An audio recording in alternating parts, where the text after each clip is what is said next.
They were rampaging along, won their first 2 games. They've lost their last 2, but they could have probably won both of them.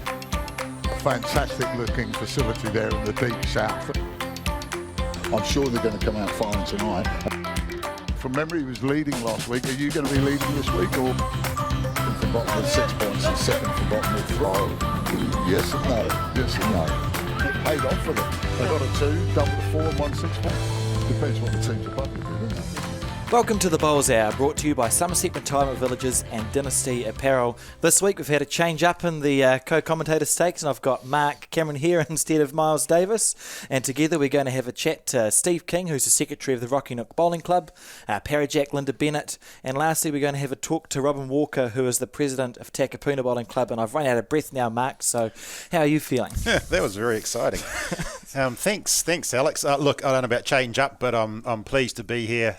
Sadly for us, our regular co-host Miles Davis is unavailable. Are we allowed to say he's got COVID? I don't even know if he's got COVID. It's he's just taking the morning off. Yeah, potentially a COVID-related unavailability is how I think that'll be our party line on that. So I thought the first segment, Mark, we could just have a bit of a conversation about the upcoming regional Intercentre and then some listener feedback. So I suppose everyone knows by now our Intercentre's been regionalised instead of that big national final, and they're playing this weekend coming up, isn't that right? This weekend, 6 zones. Six zones we've got. Just about every centre's participating, which is fantastic. It's a good, we're going back to how it was run in the past, is my understanding. So it's a good opportunity to have a look at that. We're also running the Interclub Sevens as well in 3 weeks' time under the same format too. So yeah, it'll be good. Nice cross section of teams and selections, and hopefully the best performers come through come October, November this year when we have the national finals. Yeah, I'm looking forward to seeing how it goes. I've only heard positive feedback really, and like you say, it's how the Intercentre used to be run for a number of years, 20, 30 years. It should be interesting. We will have updates as well, Mark, on the Bowls New Zealand website and Facebook. If anyone's interested to see how the regional Intercentre is going, there will be regular updates there. But it does rely on the centres getting information to us. So once they get the information to us from those zones, there'll be regular updates on the Facebook and the website. And I think I'm right in saying that zone, whichever zone Hawke's Bay is in, is being delayed. So if you don't see results on the website, it's because it's been played in a few weeks' time. Yep, I presume that's COVID. That's COVID related, and whilst it is reasonably smooth sailing for this weekend, we have had some teams impacted by COVID withdrawals, which is to be expected, and we'll manage that as best we can.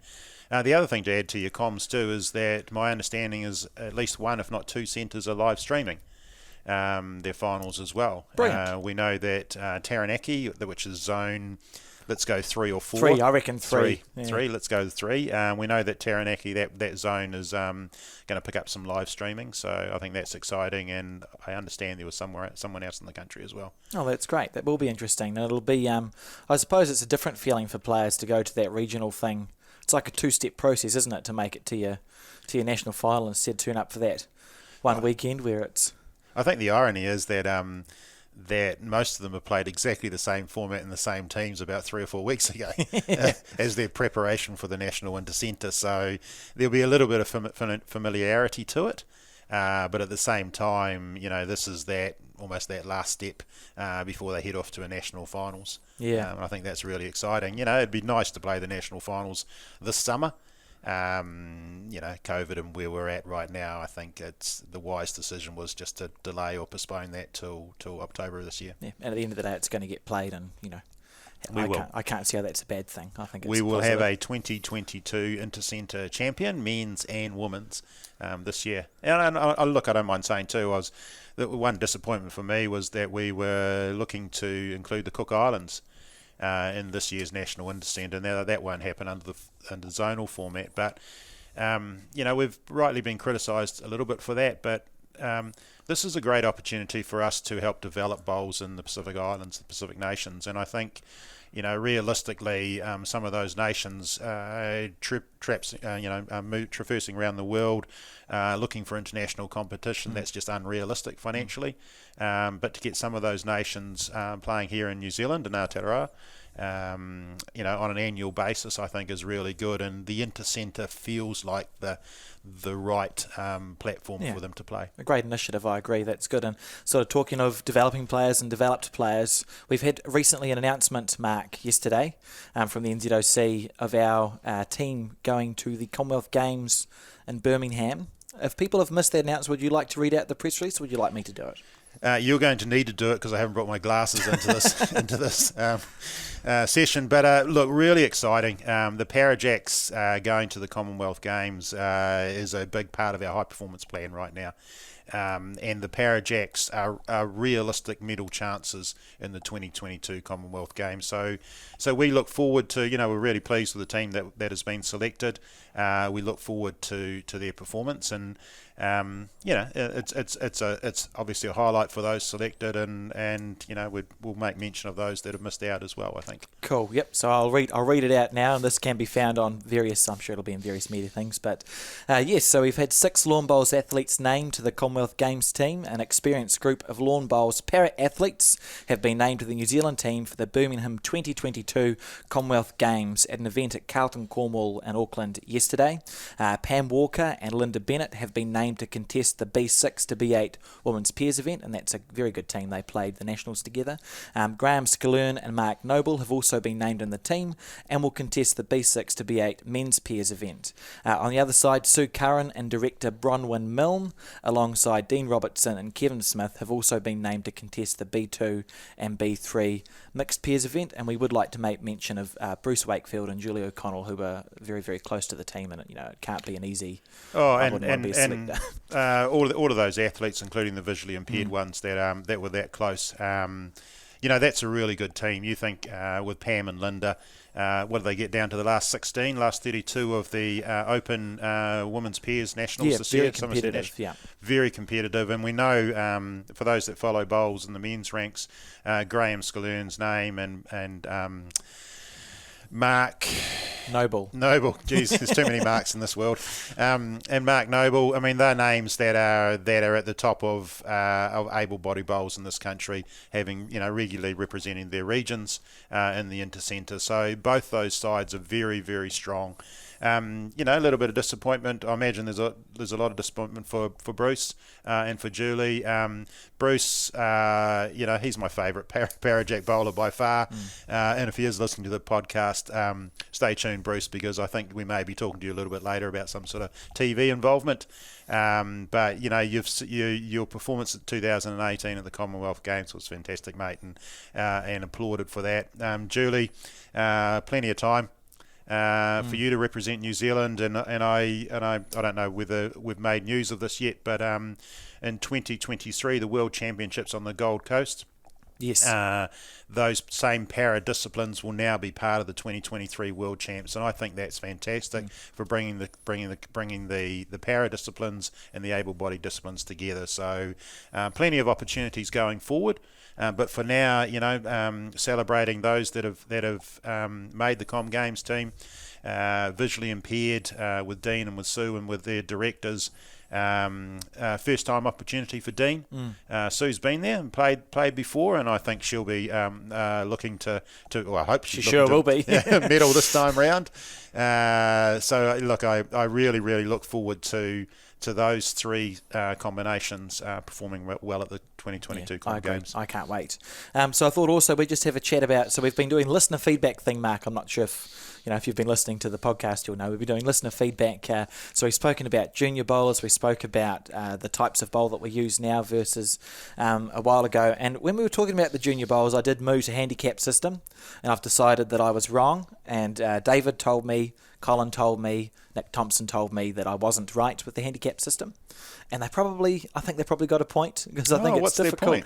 Their logic is it's hard to, how do you rate someone in Auckland versus someone in some other region? I won't say which region. It's difficult to get an even handicapping, was their feeling across the country with your juniors. If we can all agree up front that it won't be a perfect science. Yeah. That it just won't be perfect.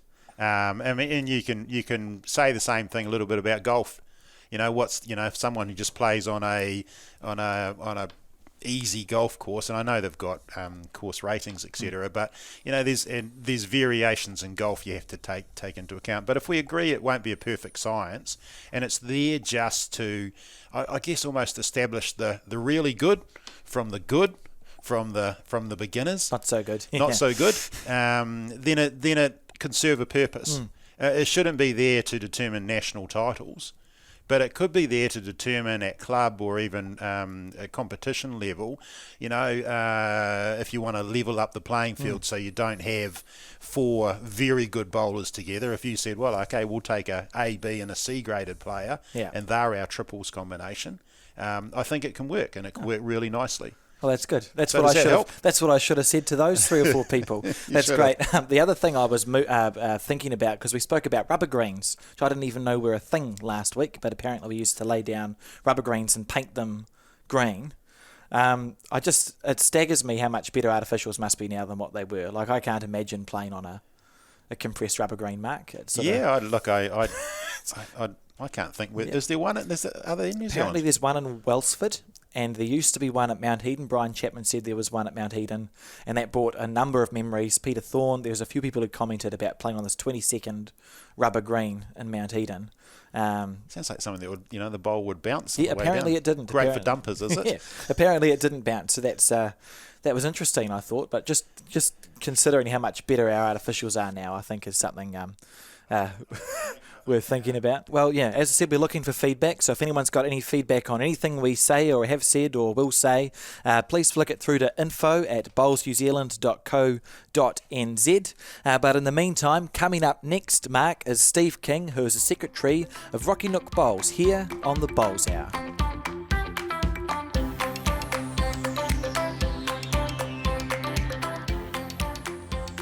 Welcome back to the Bowls Hour, brought to you by Somerset Retirement Villages and Dynasty Apparel.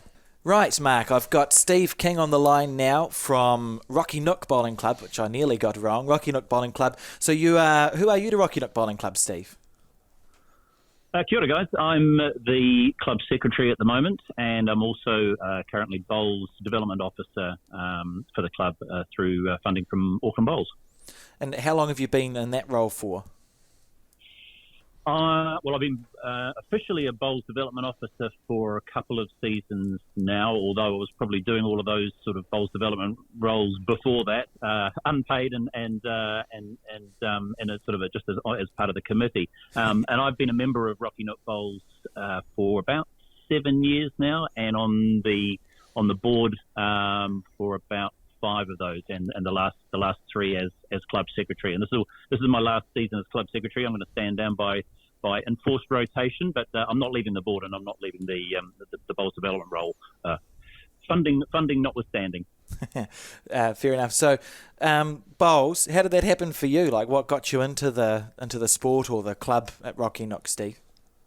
Yeah, I like a lot of people, I'd probably done the odd sort of Christmas do, staff Christmas do or something. But it really started for me probably about 8 or 9 years ago. A good friend of mine had his 30th birthday at the club that his grandfather was a member of, which is just down the road from me, Gribblehurst Bowling Club in Sandringham in Auckland. And we had a fantastic afternoon, and the beers were cheap, and it was a lovely environment. And I thought, and I wasn't rubbish at it. And I thought, I'll join next season. So next spring or whatever it was, rocked over, and the club had closed. It was one of those clubs that hadn't survived. Long story short, I then tried to find another club, and this Rocky Nook Bowls was the next closest one. So I found out how to join, hanging around or calling a number that was written somewhere on a piece of paper, and so joined for a couple of months, and then didn't join for the next season because there was no follow up or anything like that. And then I thought, I really missed that. I'm gonna make an effort and try and join again. And then when I joined and got to know the club really well, and the people here, and just thought what a fantastic location and spotted us and what a wonderful little club. Thought, well, I think I can help these guys to be a little bit more proactive and maybe a little bit better known in the community. So that was sort of how I got involved with it. And then, next step, it's helping them with the Facebook page or a Facebook page, I should say. And then it's, okay, guys, we're missing a lot of opportunities here. How about we get a website and then before you know it, you're club secretary. Kia ora, Steve. The one thing I love about Rocky Nook, or I've seen and heard about, is your Friday nights. It sounds like a disco evening with bowls, but do you want to give us a bit of a rundown on your Friday night? Because I think it's something that it's a concept that I'm seeing around the country. It's perhaps not the level of colour that you have, but the Thursday, Friday night. So yeah, a little bit about Rocky Nook and what you're doing there. Yeah, so that was one of, like I say, we had a challenge of trying to get a brand or a more awareness of the club. Just so many people in the area, just locals in the community, didn't even know we were here. They'd driven past us and knew that we were in Fountains Park, and they knew that there was an Irish club there somewhere. But just the sort of location, we're just up a slight rise. People drive past us, so a lot of people just didn't know we were here.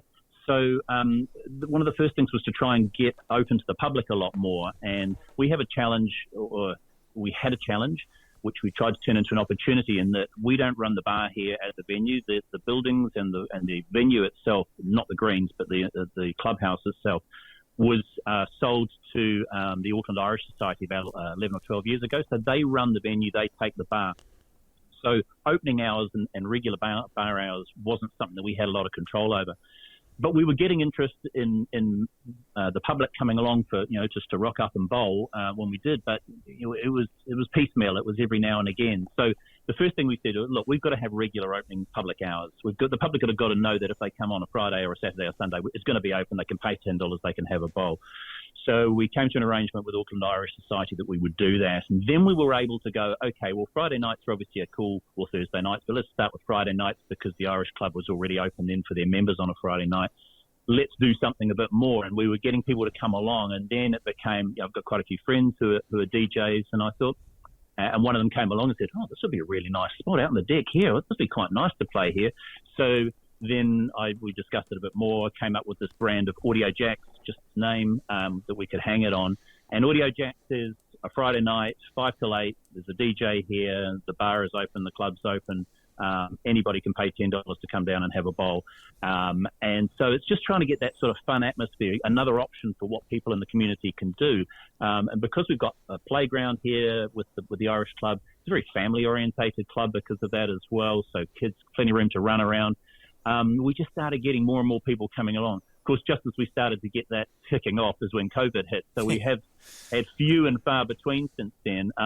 But the only one that we were able to have, which from memory must have been beginning of January, because it was after we came out of red. We were able to hold the last one just before everything went back into, or whatever it was, the level 2, and then it went back into red or whatever it was. But in that in between, we were able to have our first opening night Friday, which was supposed to have been October the 1st last year.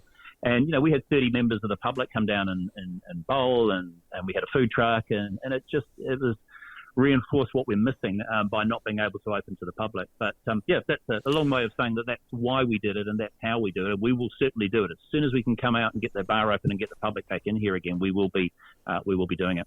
Steve, is that so? Friday nights, is that unstructured bowls? Is that they're not entering a league or anything? They just come on down, family and friends. So the public hours when we're not in COVID, the public hours are Friday night. 5 till 8, Saturdays and Sundays 1 till 4. There is always a member of the club here, to what we call steward. So there's always somebody rostered on to be here. The bar, people just come, they pay at the bar, they send them out to us with a ticket, they give their ticket, they can bowl. And so that's how that works. The Audio Jacks are just a night where there's a bit more happening on a Friday night. So we would usually do that every Friday, but on a Friday once a month, first Friday of the month is Audio Jacks. Oh, that's brilliant. And did you say Thursday nights you're running something as well? Is that what I heard? Yeah, we did. We've just recently finished our second Twilight Bowls 3-5 series. Again, very successful. We did the first one last January. Again, there was supposed to be one in October, November, but didn't happen. So it's been 2 January, Februarys in a row now, 6 weeks, Thursday night. First time we had 18 teams. This last time we had 20 teams. Huge success, lots of interest, lots of new members. It's our biggest membership drive, I guess. It's not on purpose. It's just a lot of clubs, a lot of people who come along and bowl want to join up after that. Mainly as social members, but that's fine because we like to get them hooked. Once we've got them in here, then we can start converting them slowly. Hey, you're really good. Have you thought of playing for the club? It worked really for you, didn't it, Steve? Well, yeah, I find I'm playing more club tournaments than I have ever before. But that's partly also because we've got a coach now. We've got a full-time coach in Leon Chapman now who joined the club this season. He took about 8 sessions over November last year. I was one of the people that improved immensely from having coaching. I didn't realise quite how much it was going to make a difference having a club coach here, and I think that is going to be the biggest driver to converting limited playing members, or what we call our social members, to full playing members, is being shoulder tapped by the club coach who sees you playing on a Friday night or whatever, or Thursday, and goes, hey, can I give you some coaching? We all know that's how it works. We've all been told by somebody, I think you're quite good at this. Do you want to partner me or whatever? That's what will convert people from our very large social playing membership or limited playing membership into full playing. Because we did a membership drive last year where we increased our membership from 45 to 90 members at the end of last season. And that's never going to be sustainable, having a membership drive, because we had special deals around that. So this year it was back to normal as far as membership rates and everything goes, but our priority was to see how many of those social members we A, retained, and B, converted across into full playing, started playing in club tournaments, because that's one of the things that our club had really struggled in. Up until a couple of years ago, we had poor greens, we had, the membership had dropped, all our decent members had gone to other clubs, older members had died off. So it was we had no trouble building up people. Everybody who comes down here has a fantastic time. Go, $45, oh, I'll join. Yeah, absolutely. And that's great. But of course, it's the same core 12 people that are doing all the work. And it doesn't matter whether you've got 40 members or whether you've got 100 members if you can't increase that pool of people who are really engaged in the club. No, that's fantastic there, Steve. Fantastic. Hey, before we close up, and I've got a technical question. Yes. First of all, thanks very much to Rocky Nook Bowling Club. In case listeners weren't aware, we've used the club facilities, the club green, for our Blackjacks and Parajacks trials for the Commonwealth Games, and the last one concluded in the weekend. So a big thanks to Rocky Nook, Steve, for that, and again for our listeners' benefit. We specifically requested one of the greens running at about 10, 11 seconds versus for the other green it runs at, I presume, about 18 seconds or thereabouts. Hey, I'm just curious, your membership, and especially your social membership, which green do they prefer playing on? I'll try and keep this as brief as possible, but that B green that the trials have been held on this year was traditionally the worst green that we had, and by worst I mean it was in a terrible state. It's built on what used to be a tip before this was even the Fouls Park or whatever it was tennis club. Sounds delightful. Back in the 40s or 30s, there was a tip under there, and there's drainage pipes under there, and it was nothing seemed to work on it. Jamie Hill, our new greenkeeper, joined us a couple of years ago or year before last, has done an amazing job of turning it around so that A, it was just playable and a decent green to play on. B, to the state where it was, the best green of its kind in the country, arguably. It's really, really slow, though. Our A green is in fantastic condition, and as you say, that runs much faster. But the interesting thing was when we had our Twilight Bowls series for 6 weeks, we alternated so that every team played 3 weeks on B green and 3 weeks on A green, so that they weren't disadvantaged. The very first week, I'd never played on B green this season at all. We were always playing on A green. Why would you? And then because the other one had never been any good, the first night of the Twilight Bowls 3-5. I'm running it. I'm organising. I get everything going. I'm making sure everybody's there. It's running a bit late. I go and join my team. I deliver my first bowl. It goes about 2 meters and stops. And I'm thinking, okay, I've only got one more bowl, the end, and it goes about 5 meters and stops. I go, okay.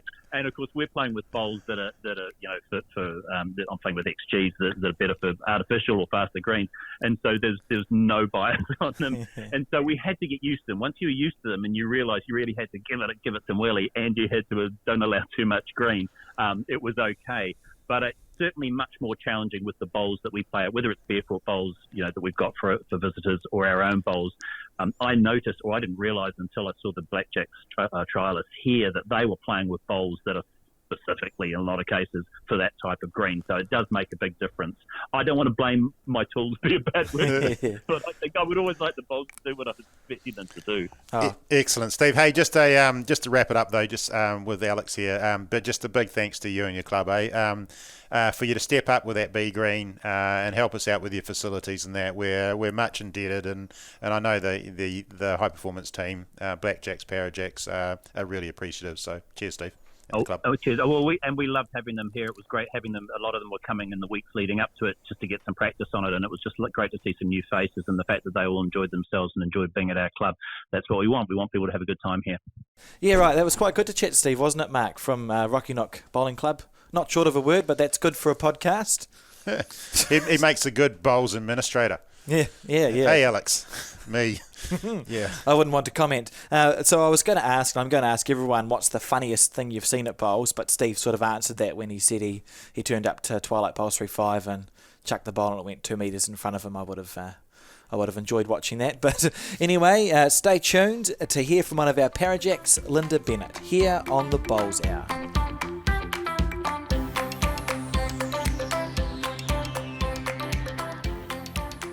Welcome back to the Bowls Hour, brought to you by Somerset Retirement Villages and Dynasty Apparel. And for this segment, Mark, we're lucky enough to have joined with us in the studio Lynda Bennett, one of our Parajacks. How are you today, Lynda? I'm very well, thank you. Awesome. That's good. We should describe our studio, by the way. Yes. Our studio until about 3 months ago was toilets and a shower. Oh, I'm privileged then. Yes. I've actually got about 6 TVs and rubber mats and fans and boxes and... Not a toilet to be seen either. Not a toilet. There's everything, which is good. So you've recently been named in the para team to go across to the Commonwealth Games, which is pretty exciting, Lynda. So I thought what we'd start off with for our listeners who may not know you is, could you just sort of explain a bit of your personal background and how you got started in bowls? I actually come from a family of non-bowlers, non-sports people, fitness people.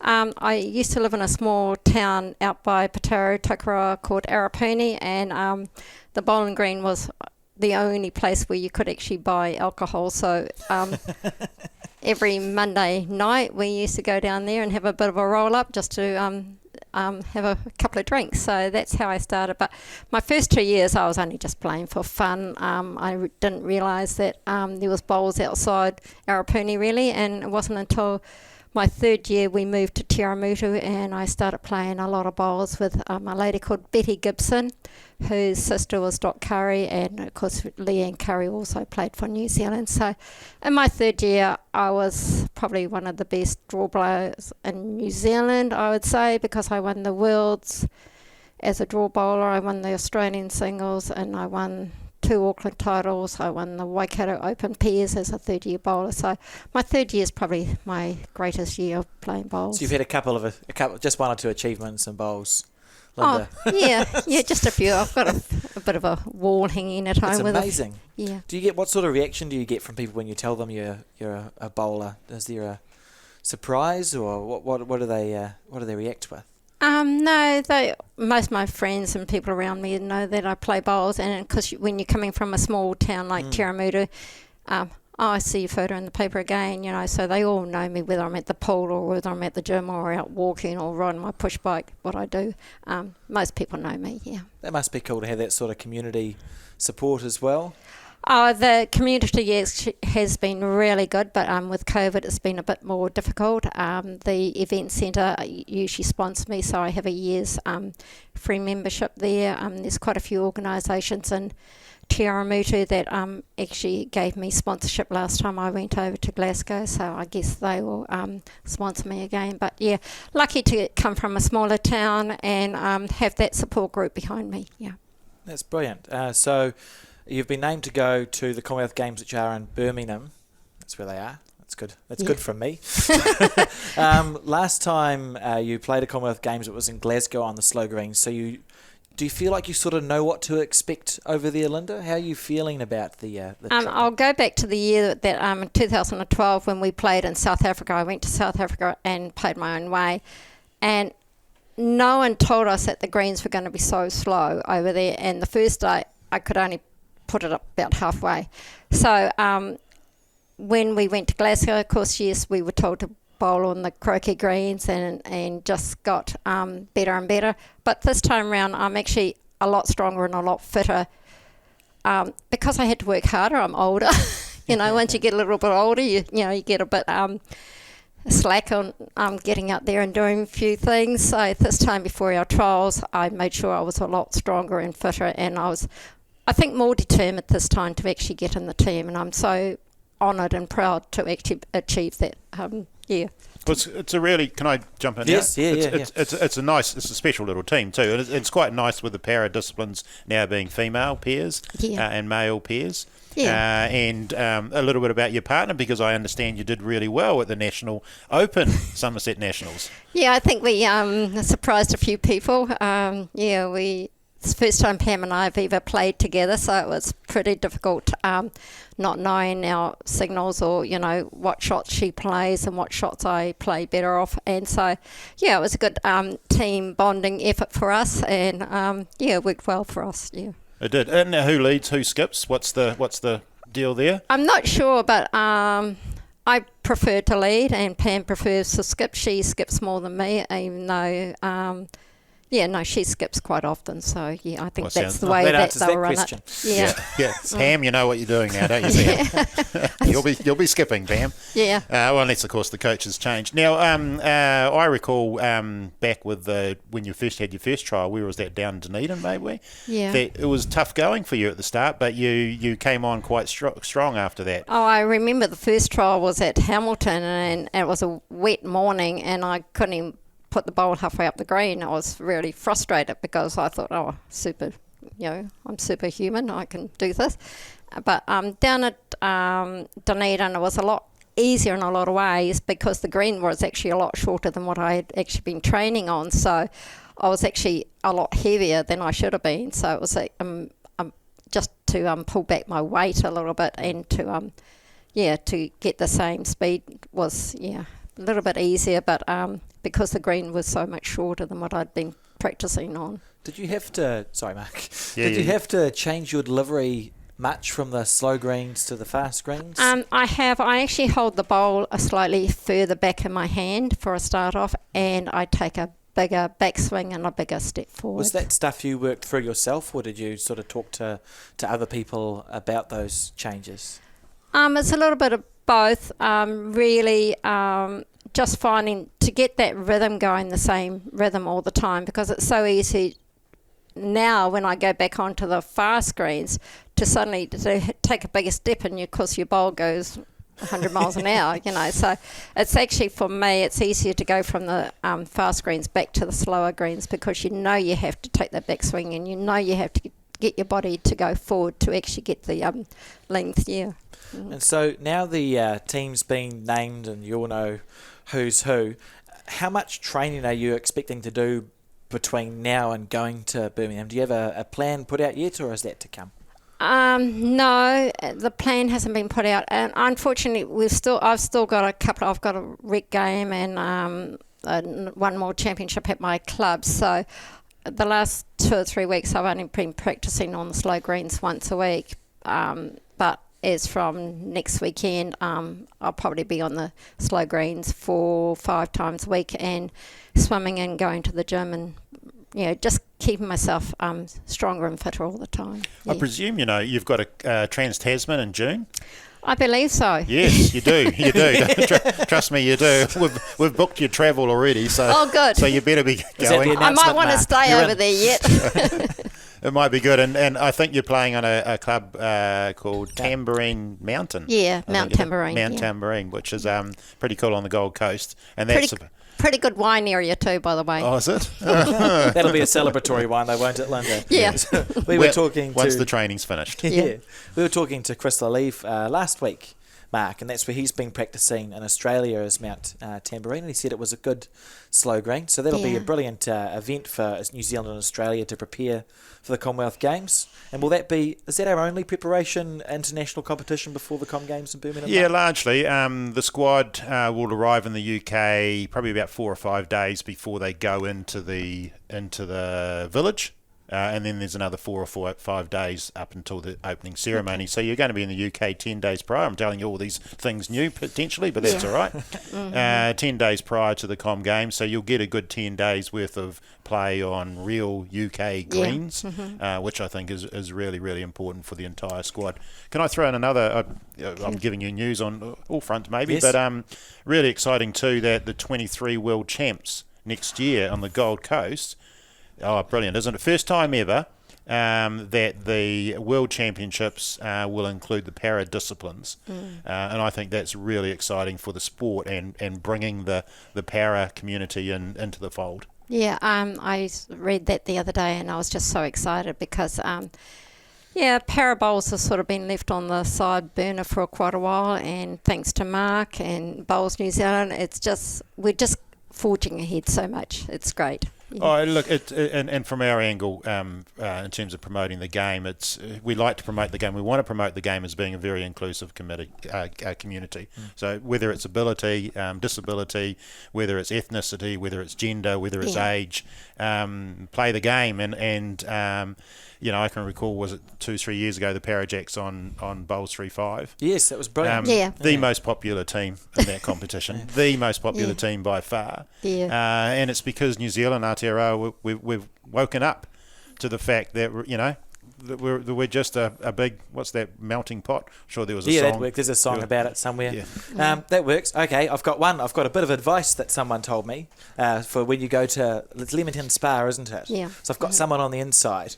There's a UK bowler called Callum Height at Point Chev, who was telling me, and it's sort of advice that might not work because I can't remember which way around it goes, but it's either slow towards the river or faster towards the river. Well, that's not great advice, though, is it? We really want to know which way. It's one way or the other. The river is somehow important to the greens at Leamington Spa. So the river pulls the bowl the other way. Something to do with the river is what Callum said. Is really important to remember. If I'd taken more notes, we would have been okay. So right, last question, Lynda, and it's our bonus question. And our last person told us that their funny thing was they went to play a bowl, ironically at Rocky Nook, and their first one went like 2 metres in front of them, which would have been good to watch. So what's the funniest thing you've seen at bowls? Probably in Wales, they had these little like electric fences around their bowling green, and I had no idea what they were for, but it was actually to keep the foxes off the greens during the day and the night time when no one was there, But like little... You'd hate to have them turned little on electric at the wrong fences, And the first time I ever played against a blind person, I actually flipped a coin and said, it's a blind, and I sort of took my hand up to their face so they could see the coin. Of course, they couldn't see the coin because they were blind. So. Did you claim that you'd won the toss? Of course. Yeah. So, well, thank you very, very much for joining us on this podcast. It's been great to have you here, and congratulations on your selection into the para team. We're sure you're going to do us well in Birmingham. But stay tuned, though, because next we're going to be talking to the president of the Takapuna Bowling Club, Robyn Walker, here on the Bowls Hour.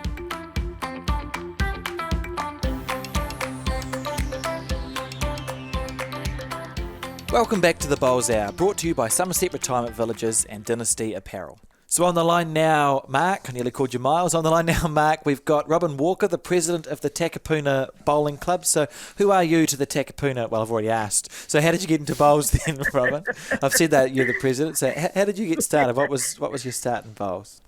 Thank you very much, Alex and Mark, for asking me to join your session this morning. I got into bowls actually 1984 in Palmerston North, and back then a very young bowler, And actually, funny enough, in Palmy, there are a lot of young bowlers that have sort of come out of the surf lifesaving and the rugby area. And so, I felt going into it, it was, my kind of scene. And funny enough, growing up, I'd been surrounded by bowls kind of all the time with my late grandfather, Robyn Walker, who was a great administrator and a blue coat, as they were called back in the day, which was I think the New Zealand Council. Yeah. We found the blazer fabric when we moved from Penrose to Ponsonby, Robyn, for the blue coats. Oh, really? And I'm happy to say that it has been reutilised in a way. Did you find any of the cream puff fabric as well? Because that's what the ladies were called. No, the cream puff fabric was all gone, but we did find that we found the blue coats, and that was a great little Christmas decoration around the office. Ah, fantastic. Recycle. Yeah, that's what we like to say anyway. I'm sure it won't be a problem to anyone. So, did you say 1984, 1986? Yes. 1984 you started. 1984 I started, and I was very lucky actually. The time I started there was a very young greenkeeper that just came on the scene by the name of Michael Galloway. And so it was great to, start my bowls journey with Mike there as well. Yeah, I didn't know that. That's what these podcasts are for. That's great. So did you have a unbroken run at bowls, or have you had any breaks in between 1984 and now, Robyn? And if you have had a break, what made you sort of come back to the sport? Right.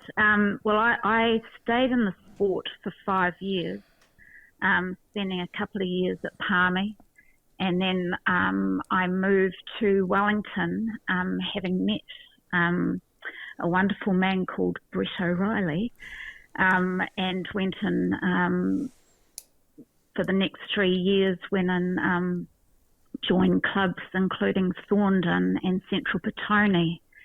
And then, career kind of took hold, and I finished in 1989. And then had a very, very long break until 2016, when I joined again, when my children were a little bit older. And Brett said, come on, let's go and play in the Masters, because the Masters were coming to Auckland in 2017. So I did warn him, you start me up again. This will be, the next very long time that I'd want to be involved with bowls. That's awesome. Did you find was it like a culture shock? Because they're two different sports, aren't they? The game you left in '89, where, as you said, you had cream puffs and blue coats and black bowls and whites on the green. What was it like to sort of come to a sport that looked completely different? How did that feel? Oh, it felt wonderful, Alex.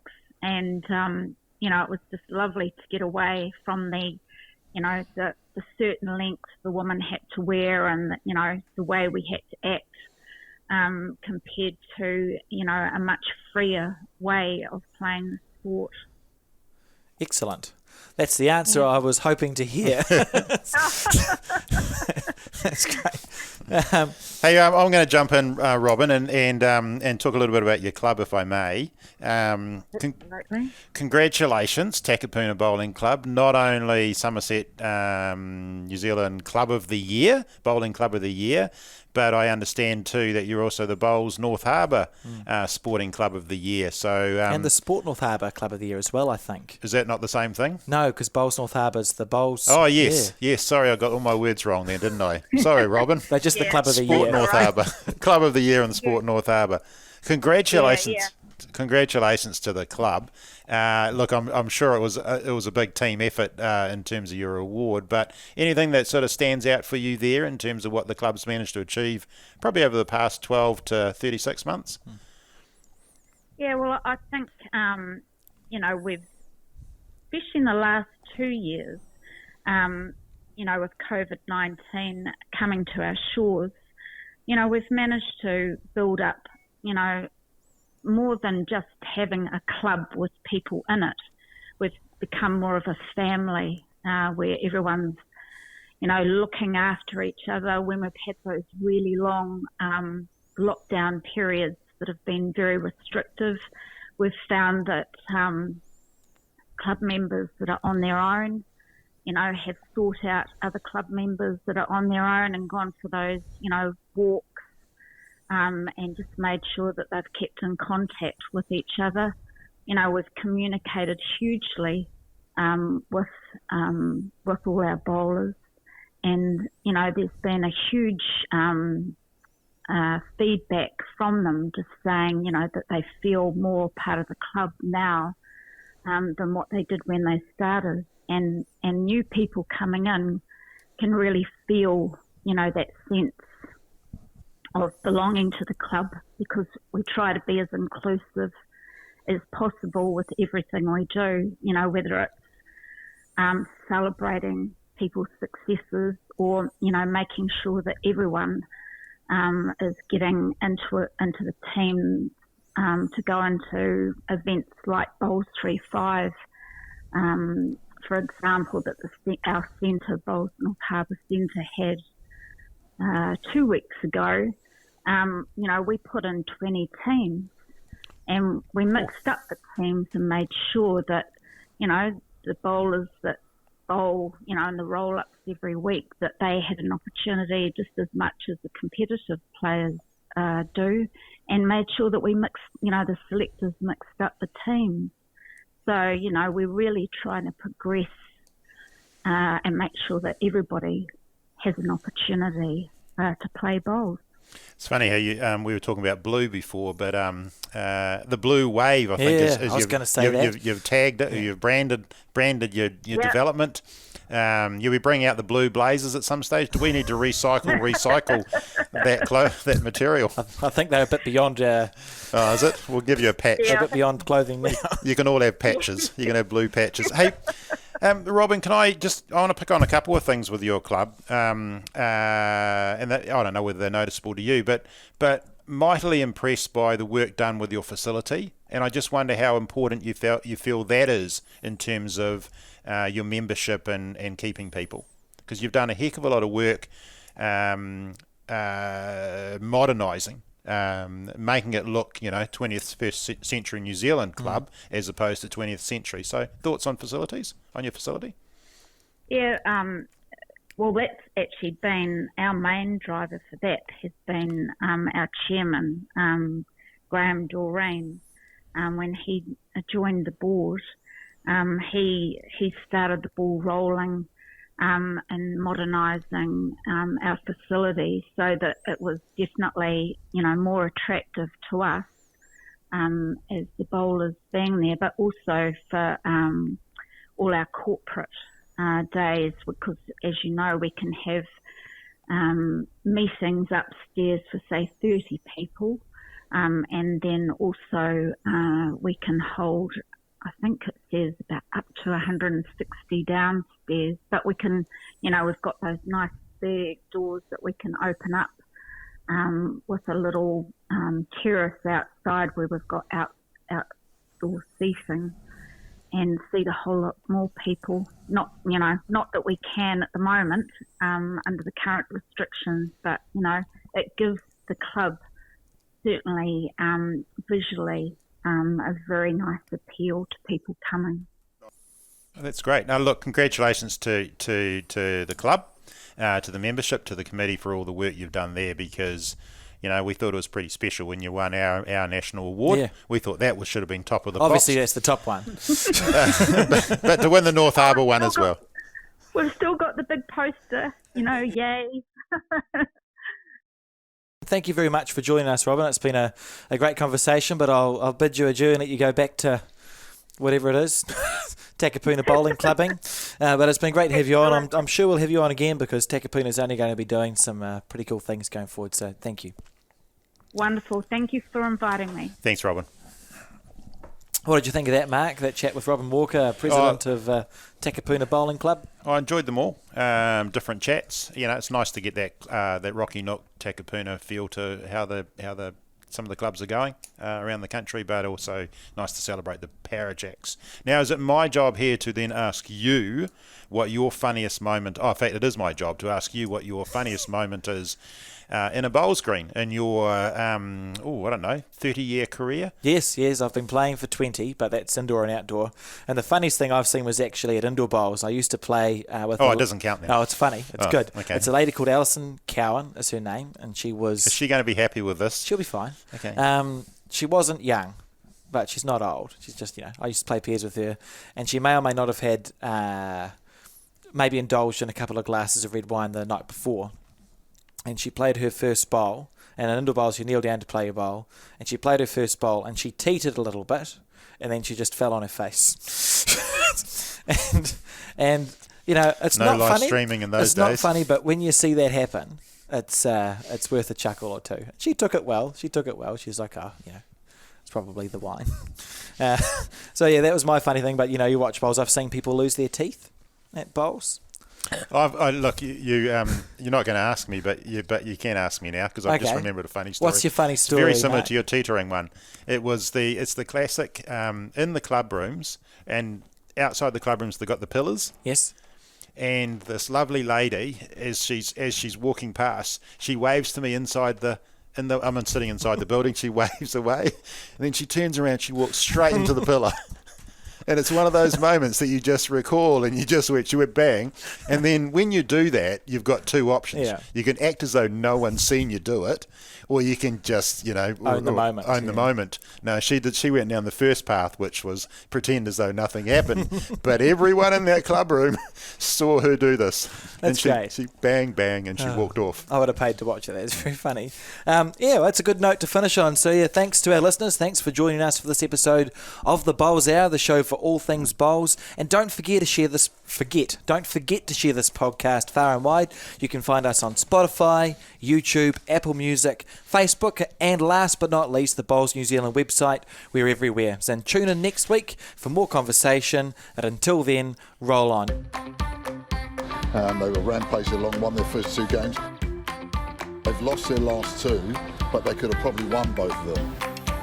Fantastic looking facility there in the deep south.